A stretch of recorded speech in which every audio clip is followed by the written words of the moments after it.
I have a lot of hours in this game. Okay, maybe not as much as this guy. I'm addicted to Lego GTA. I'm addicted. But you know what? I'm proud of how much time I've dedicated to this game I love. Sometimes. Oh my god, I hate this game. Now, there comes a time in everyone's Rocket League journey where they question the rank they're at. Are you on the right pace to rank up? How do you compare to other players in your rank? How many more hours will it take you to get those next rank's coveted season rewards? Well, if you're platinum, the answer is never. Well, that's what we'll answer in today's video, but before we begin, let me talk about this video's sponsor. Alright, now, if you guys hate the boring plain Chrome browser or the slow default browser you get with your computer, well, I have a fantastic alternative for you with the Opera GX browser. This is a 100% free, customizable browser specifically designed for people who want to have way more control and integration when browsing the internet. A lot of other browsers use up so much RAM so your computer ends up turning into a slideshow after you open up one too many tabs, but with the Opera browser, you can choose how much CPU or RAM you want to use while browsing. The integration with this browser is also crazy, because you can link your Twitch, Discord, and even your favorite music players like Spotify and Apple Music. The browser has a tab on the side so you can have everything you need online in the same place. Facebook Messenger and WhatsApp chat is also supported, which is like even more insane. Now, probably my favorite part about this browser is the amount of customization you can get out of it. You can choose from a bunch of different default neon themes that look amazing, or you can import your own custom wallpaper and look, light and dark mode. The home screen also has up-to-date news on new game releases and amazing deals that you can find right now. If you're using another browser right now, Opera GX makes it really easy to import all your old settings from that browser to Opera with the import tool. And you can use all your old Chrome extensions in the Opera GX browser as well. And if you're on mobile, there's an awesome mobile version for this browser as well. This is an amazing choice for your browser, and if you haven't switched already, go do it right now. Link is in the description. Huge thanks to Opera GX for sponsoring this video, but yeah, let's get into it. Alright, now, since there are pretty much no statistics available out there on the average stats of each rank, I had to do some advanced scientific research. I signed out a form to my Discord, which you guys should join by the way, and I asked people to fill out a series of questions, like what rank they are, how many games they played, how many goals they've scored per game, and how toxic they are, among other questions. Now, this is by no means an entirely accurate estimation of all Rocket League stats, because it was a pretty small sample size, and obviously, there were some trolls. However, I feel like the information I've successfully gathered for you guys is more than accurate enough to give you a basic guide on how you stack up to other people in your rank. Now, let's start off with the sort of basic stats that I found out about each rank. From Bronze to SSL, the average amount of goals per game for each rank increased at a relatively linear rate. Bronzes, Silvers, and Gold players had a little under a 1 goal per game ratio, and then the ratio instantly skyrocketed at the Platinum rank, with basically a 2 goals per game ratio, and then slowly fell back down to about a 1.5 goal per game average with the higher ranks. I feel like this could either be because the Platinum players are straight up lying, or okay, I'll give them the benefit of the doubt. It's probably because it's at this rank where players have the biggest gap in their ability to shoot the ball versus being able to save the ball. The amount of assists per game also increases at a pretty linear rate.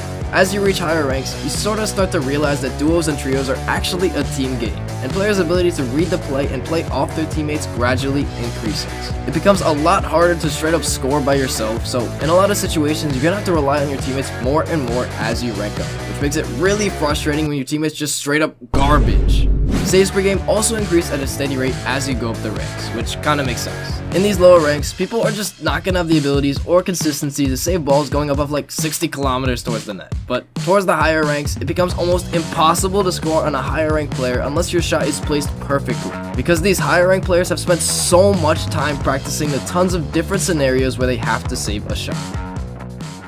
Now, what does this mean for you, and how can you beat out the other players in your rank? Well, if you're in these lower ranks and you're able to consistently save the ball when it's going towards your net, then you are miles ahead of the average player in your rank. This is going to help you rank up much faster, because a good defense is the best offense. If you're able to get scored on less often than your opponents, then you win. Simple as that. As you get into the higher ranks, this is where the shooting consistency becomes a lot more important. P-rollers and thoughtless tosses of the ball towards the net just isn't gonna work anymore. So more often than not, you're gonna have to rely on your teammates to score as well, whether that be in the form of a good 50, a passing play, or a demo to clear the net. This is where you want to improve your shooting accuracy as well, because you have to place the ball almost perfectly in order to get goals at these higher ranks. It's all about knowing what the average player in your rank is good at and putting focus on training mechanics that will counteract this so you can rank up much faster. Okay, now that you know how to use these statistics to your benefit, let's get into the more fun statistics that I got. Toxicity is a problem that runs rampant in every single Rocket League rank. I mean, players from Bronze to SSL are what is saving each other and going AFK, but I decided to answer which rank is the most toxic in the survey. Now, from my own personal experiences, I would have thought that the champion rank is by far the most toxic because I had the worst time at that rank. I mean, legit, like every other game, my teammate would go AFK after we got scored on, or just like straight up leave the game. But what I found out was that the Platinum rank is the most toxic. Now, this was determined by a self-rating system of how toxic each player thought they were. So, I mean, if the Platinum rank themselves said they're the most toxic, then, I mean, I guess they are. Bronzes rank themselves as the least toxic rank, which I guess makes sense. I mean, I don't even think they know how to use the chat feature yet. But Champ was ranked as the second most toxic rank, with Grand Champ coming in third, which I found pretty interesting. I'm assuming the reason why the Platinum rank is the most toxic is probably because they just reached the point where they take the game semi-seriously, so they kind of started to realize how bad they are, and especially how bad their teammates are. I also asked each rank how often they forfeit a game, and surprisingly, it wasn't actually the Platinum rank, but SSLs that forfeited the game the most often. Bronzes came in with a basically 0% forfeit rate, which again makes sense because there's just no way they know how to forfeit. But the reason that SSLs tend to forfeit the most and why forfeit rates tend to go up as you rank up is because Rocket League is a very, very momentum-based game. As you gain more experience playing Rocket League, you start to have a better understanding of your chances of winning games as you're playing them. Usually, lower ranks tend to be a little more optimistic that they can turn the game around because more often than not, their opponents are inconsistent enough that it is entirely possible to do so. Lower ranks can capitalize on their opponent's mistakes a lot easier and come back from large deficits much more consistently. At the higher ranks, players rarely make mistakes, so if you find yourself 2 or more goals down, you sort of know that you're just not going to win that game, so players kind of just give up and forfeit. Now, finally, let's get into the statistic you've all been waiting for. How many hours does it take to reach each rank in Rocket League? Well, before I tell you guys the stats, remember that these don't necessarily apply to every player, and that these are the average hours of players in each rank. So you can easily get to that rank in under those hours, but you might stay there for a while until being able to reach that next rank. I'm gonna give you guys both the average amount of hours and games played, since players in console might struggle to find how many hours they have in game because console just kinda sucks. Now, starting off with bronze, I mean, literally just playing your 10 placement games will at least put you in bronze, but the average amount of hours a bronze player has in Rocket League is about 20 hours or 69 games played. You're not really gonna see a bronze player with over 100 hours, and if there is a player out there like that, I mean, maybe Rocket League just isn't the game for them, to be honest. Heading into silver, this is still pretty much just casual players, so you don't have to put in a lot of hours at all to reach this rank. Literally just learning how to hit the ball correctly will get you to rank up. On average, a silver player has about 75 hours in this game, or 250 matches played. In gold, this is where you start to see players take the game a little more seriously. If you have about 150 hours in Rocket League or 670 matches played, you are basically the average gold player. A lot of players in this rank kinda just like spam ranked matches and random game modes, so their improvement is really sporadic. Once they kinda figure it out though, they move into the platinum rank. Now, this is the rank where the most amount of terrible players are. This is where you start to see players take the game a little more seriously. After putting in about 300 hours in this game or 1600 matches played, you are on par with the average platinum player. As you went into the diamond rank, you've basically learned all the basic mechanics you need to learn, and improving really becomes all about consistency. The average diamond player has put in about 500 hours in game, and has about 3,000 matches played. Now, the champion rank is where players start tryharding, and have maybe put in a little too many hours in this game. For a lot of players, this is the rank you're going to be stuck at for the longest, and because of this, the average champ player has about 1,200 hours in Rocket League, over double the hours of the average diamond player, or 4,500 matches played. This is also the rank where you have the least amount of fun with this game, so diamond players don't really have that much to look forward to be honest. The Grand Champion rank is a threshold that almost every Rocket League player dreams of reaching.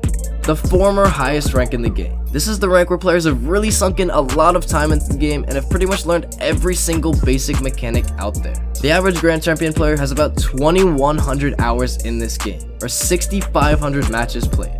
At this rank, you sort of realize that you maybe wasted a lot of time trying to get better at this game, but hey, You're grand champion, so I mean, you get a cool title, I guess.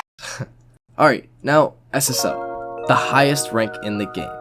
This is a rank that most Rocket League players only dream of, and only a few actually have the dedication to put the hours in necessary to get there. But how many hours does this actually take? 7 hours. The average SSL has about 3,000 hours in Rocket League, or 15,000 matches played.